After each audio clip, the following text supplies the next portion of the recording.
हंसती खेलती नाचती गाती और खिलखिलाती ये मैं हूँ। मैं ट्विशा शर्मा, एक मॉडल, एक एक्ट्रेस और एक कंटेंट क्रिएटर। अच्छी इनकम यानी पूरी तरह से सेल्फ डिपेंडेंट। और ये है मेरे पापा नवनिधि शर्मा। और ये मेरी प्यारी मम्मा रेखा शर्मा। और ये हैंडसम हंक है मेरा प्यारा भाई हर्षित शर्मा। ओ सॉरी, मेजर हर्षित शर्मा। आर्मी का एक कड़क और सख्त अफसर, लेकिन मेरे लिए मेरा भाई एकदम मोम है, मोम। अगर मुझे जरा सी भी खरोच आ जाए ना, तो वो ऐसे परेशान हो जाता है जैसे मुझे नहीं खुद को चोट लगी हो। बस यही तो थी मेरी दुनिया, मेरा घर, मेरा अपना घर। नोएडा यानी मेरा घर। लेकिन वो कहते हैं ना कि बेटी के लिए तो उसका घर पराया होता है, उसका असली घर तो उसका ससुराल ही होता है। मेरा ससुराल यानी तालाबों का शहर भोपाल। मेरी शादी की तस्वीरें देखोगे तो आओ देखते हैं। बाय गॉड, क्या शादी थी वो, एकदम ड्रीम वेडिंग। पर एक मिनट, अगर हम सीधा शादी पर चले जाएंगे तो फिर मेरा बचपन, मेरा परिवार, मेरा घर नोएडा मिस हो जाएगा ना। तो चलिए शुरू से शुरू करते हैं। वो डेट थी 4 जून 1994। यही वो तारीख थी जब mister and Mrs Navnidhi Sharma के घर एक छोटी सी प्यारी सी बच्ची का जन्म हुआ। कौन सी बच्ची? अरे और कौन, मैं खुद। उन दोनों ने बड़े प्यार से मेरा नाम रखा था ट्विशा। ट्विशा और शर्मा जी की बेटी तो मैं थी ही। So meet me, one and only Twisha Sharma. मेरे पैदा होने पर मम्मी पापा कितने खुश थे। सब लोगों ने जमकर खुशी मनाई थी। उन्हें लगता था कि मैं बड़ी होकर कुछ बड़ा करूं, और किया भी। आखिरकार इसीलिए तो मेरा अवतरण हुआ था। भाई, कितने लोगों को एक्ट्रेस बनने का मौका मिलता है। मैं बनी ना, तो बात है तब की जब मैं बहुत छोटी थी। पापा जॉब करते थे, मम्मी घर संभालती थी। हमारे घर में हमेशा पढ़ाई को सबसे ऊपर रखा जाता था। बेटी पढ़ लिख कर कुछ बनना, सपने देखना मत छोड़ना, मम्मी रोज कहा करती थी। बचपन में स्कूल के एनुअल डे पर जब मैं स्टेज पर डांस करती या कोई डायलॉग या स्पीच देती तो पूरा हॉल तालियों से गूंज उठता था। उस छोटी सी बच्ची को उस वक्त कहाँ पता था कि एक दिन यही स्टेज मेरे लिए मेरी जिंदगी का सबसे बड़ा ड्रीम कम ट्रू बन जाएगा। रात को कभी कभी तारों को देखते हुए मैं सोचती थी कि क्या मैं कभी बड़ी स्क्रीन का स्टार बन पाऊंगी, लोगों के दिलों में जगह बना पाऊंगी। पापा का हौसला और मम्मी का प्यार मुझे हमेशा आगे बढ़ने के लिए मोटिवेट करता था। मम्मी हमेशा मुझे कहती रहती थी, मेरी रानी गुड़िया। बस इसी के बाद से मैंने सोच लिया, रानी तो मैं बनकर रहूंगी। जैसे जैसे मैं थोड़ा बड़ी हुई, स्मार्टनेस की कोई कमी नहीं थी। यही तो मुझे और कॉन्फिडेंस देता था कि हीरोइन तो मुझे बनना ही है। उसी वक्त मुझ में एक नया जज्बा लगा। वो टाइम था 2009 के आसपास का। मेरी एज थी करीब 15 साल। मैंने मॉडलिंग की दुनिया में कदम रखा। पहला फैशन शो।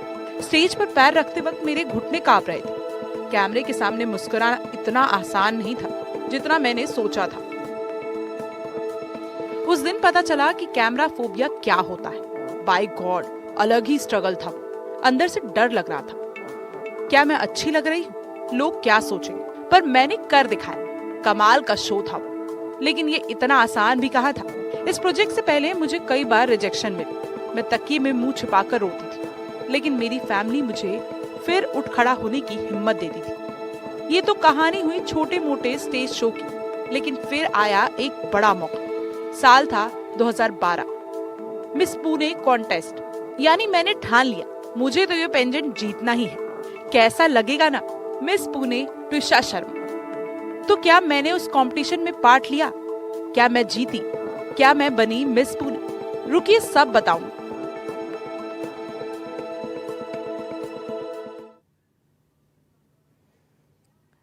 जवानी की दहलीज पर कदम रखते ही सफलता ट्विशा के आगे आगे चल रही थी। पहले मिस पुणे बनी, फिर फिल्मों में ब्रेक मिला। इसके बाद ट्विशा एक फेमस इन्फ्लुएंसर भी बनी। दिन रात मेहनत कर ट्विशा ने अपना खुद का नाम और मुकाम बनाया था। ये वो साल थे जब ट्विशा ने खूब नाम कमाया।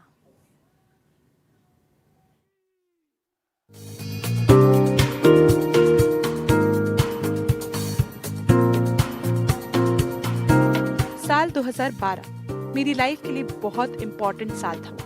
उस साल मिस पुणे पेजेंट का कंपटीशन हुआ। मैंने डिसाइड कर लिया कि मैं उस पेजेंट में पार्टिसिपेट करूंगी। मुझे अच्छे से पता था कि स्मार्ट तो मैं हूं ही, और अगर मुझे एक्ट्रेस बनना है तो फिर ऐसा कोई बड़ा टाइटल तो होना ही चाहिए। और फिर मैंने पार्टिसिपेट करने के लिए फॉर्म भर दिया। तैयारी के दिनों में रात भर practice, diet, walking, personality development. By God, क्या दिन थे वो। इतने सारे लोगों की भीड़, इतने सारे जर्नलिस्ट और जजेस को देखकर तो मेरी हालत ही खराब हो गई। लेकिन मैंने खुद से कहा, यही तो मौका है। उस दिन रैंप पर मेरी कैट वॉक कमाल की थी।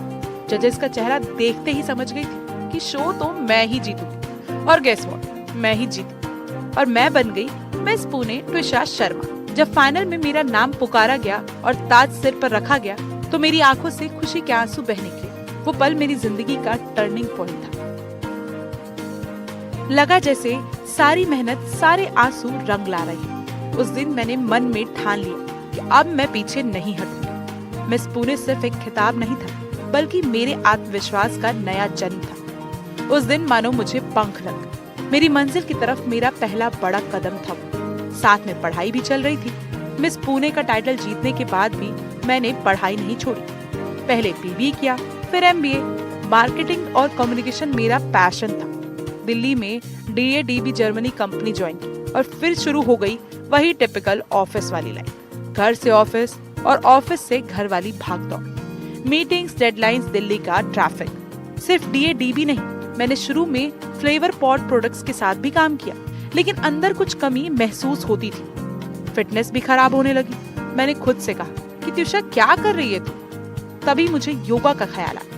मैंने सोचा कि अगर योग सीखकर ट्रेनर बन जाऊं तो 2 गुना फायदा होगा, खुद की फिटनेस और साथ में इनकम भी हो जाएगी। मैंने योगा ट्रेनर का सर्टिफिकेट ले लिया। सुबह 5 बजे उठकर आसन, प्राणायाम और मेडिटेशन। विपाशना मेडिटेशन कैंप में गए दिनों को तो कभी नहीं भूल सकती।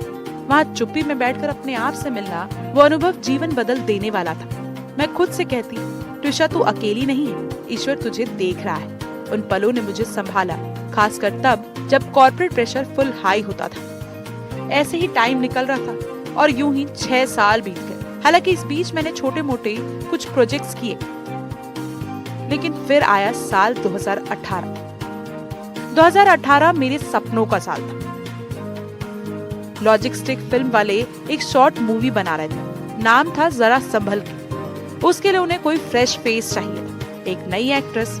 मुझे पता चला। मैंने जतिन चंदोलिया से कांटेक्ट किया, इंटरव्यू हुआ और यू नो व्हाट, मैं सेलेक्ट हो गई। मस्त कैरेक्टर मिला मुझे, एक चुलबुली लड़की का। उस शॉर्ट फिल्म की कहानी नहीं सुनाऊंगी क्योंकि अभी तो मेरी कहानी ही चल रही है ना। हाँ, तो वो था मेरा पहला स्क्रीन असाइनमेंट। और पता है, मूवी के आखिर में जब वो कास्ट वाला स्क्रॉल आता है ना, उसमें सबसे ऊपर था मेरा नाम, त्रिशा शर्मा। आप भी देखो ना, सबसे ऊपर मेरा नाम।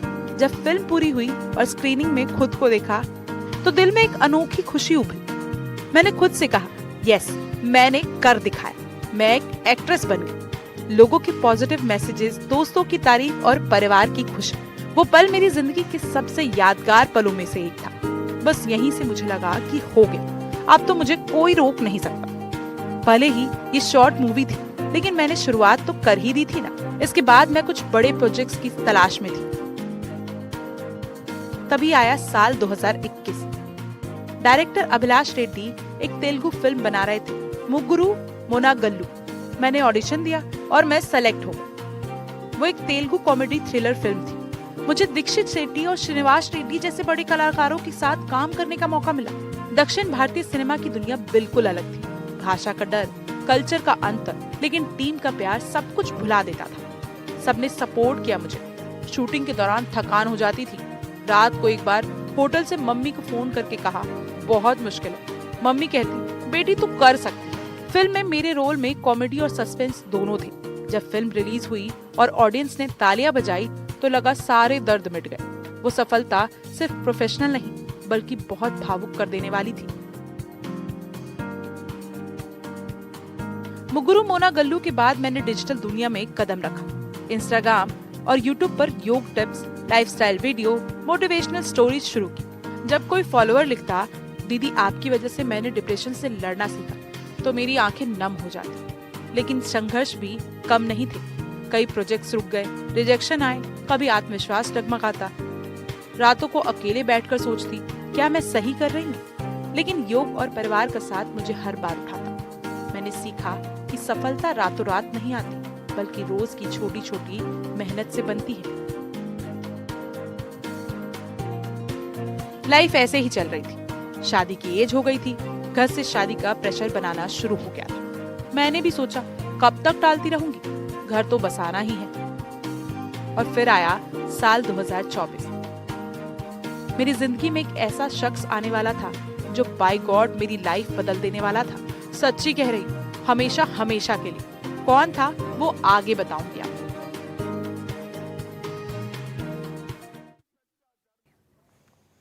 30 साल की उम्र में ट्विशा ने शादी करने का फैसला किया और उसके बाद लेकिन ट्विशा इस फैसले तक कैसे पहुंची? समर्थ से ट्विशा की शादी की स्टोरी किसी फिल्मी कहानी से कम नहीं है। डेटिंग ऐप का प्यार और फिर शादी, वो भी भोपाल के एक नामी परिवार में। देखिए।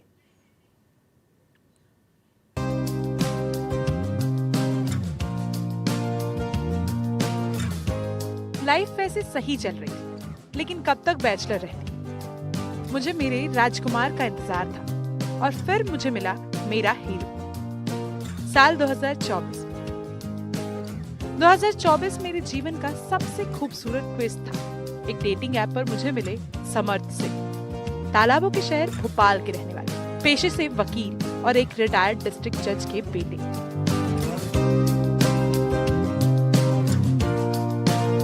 पहली बातचीत में ही उनकी समझदारी और ह्यूमर ने मुझे आकर्षित किया।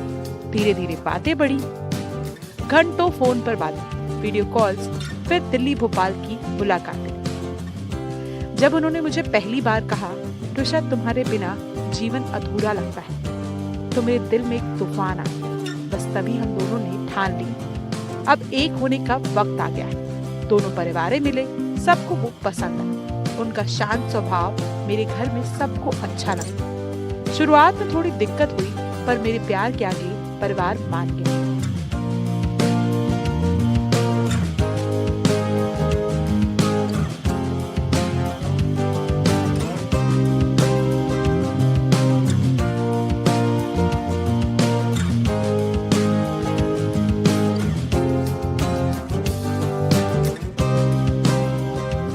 जो प्यार संघर्ष के बाद मिले, उसकी तो बात ही कुछ और है। शादी की बात तय हो गई और फिर तारीख भी आ गई, यानी मेरी जिंदगी का सबसे बड़ा दिन। मेरी क्या, किसी भी लड़की के लिए उसकी शादी के दिन से बड़ा और क्या ही हो सकता है।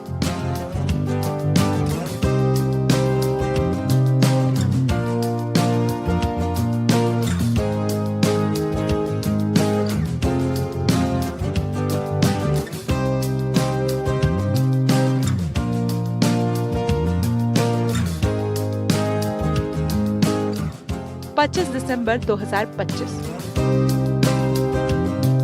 मेरी शादी का दिन। ये मैं हूँ, लाल जोड़े में सजी, इतराती, शर्माती, पर अंदर से बिल्कुल खुश। और क्या चाहिए था? पसंद की शादी, पसंद के मेरे वो, यानी सब कुछ परफेक्ट।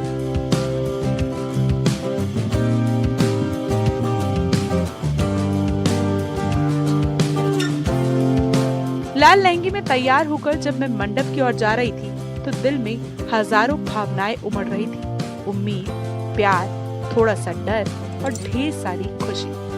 समर्थ का हाथ थामते वक्त लगा जैसे सारी दुनिया ठहर गई। फेरे लेते समय आंखों से आंसू बहे, खुशी के आंसू।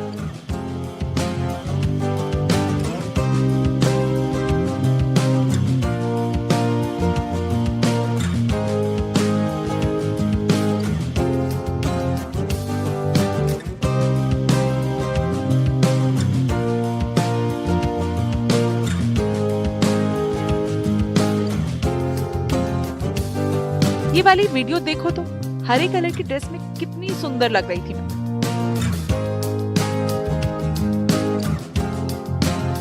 ऊपर से सबने मेरा पूरा चेहरा हल्दी से रंग दिया। ये तो होना ही था। वैसे हल्दी का सेलिब्रेशन देखकर ही मैं सोचने लगी कि अगर हल्दी ऐसी हो रही है तो फिर शादी पर क्या होगा।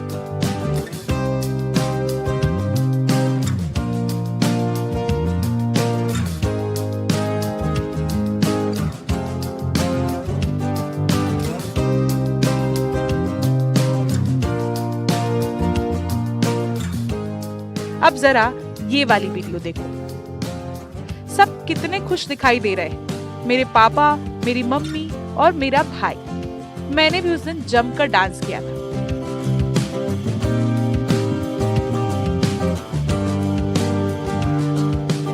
और फिर आया शादी वाला दिन। परिवार की खुशी, दोस्तों की तालियां, फूलों की महक और मंत्रों की ध्वनि।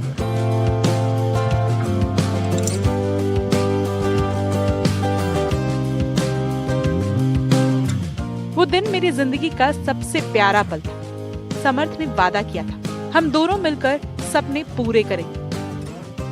शादी के बाद समर्थ मुझे भोपाल ले आया। मेरी नई जिंदगी शुरू हो रही थी। वैसे मुझे भोपाल बहुत पहले से पसंद था और अब तो जिंदगी भर के लिए यही मेरा घर बनने वाला था। मेरा घर यानी मेरा भोपाल। शादी के बाद शादी वाली सारी रस्में हुई। वो दूध में अंगूठी ढूंढने वाला गेम होता है, कितना फनी था वो। मैंने पूरी कोशिश की लेकिन समर्थ ने चीटिंग की और वो जीत गया।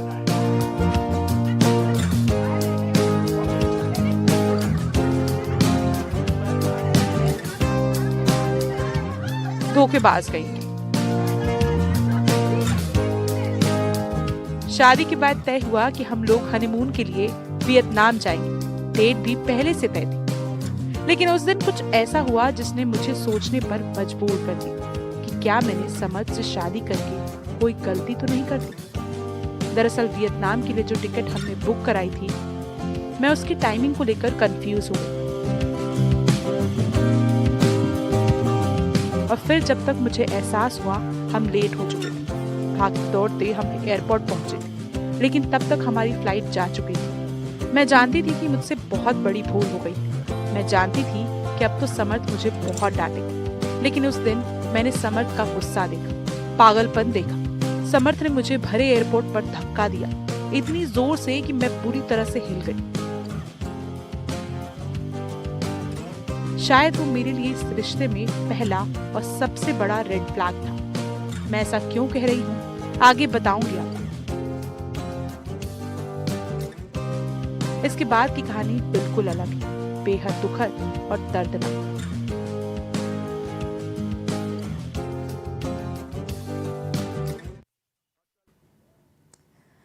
ट्विशा को जिंदगी का पहला रेड फ्लैग मिल चुका था, तो फिर भी ट्विशा ने इसे इग्नोर क्यों किया? क्या ट्विशा के मन में कुछ और चल रहा था? सवाल कई हैं। क्या ट्विशा पर यही इग्नोरेंस भारी पड़ी? कैसे एक हंसती खेलती ट्विशा मौत के मुंह में समा गई?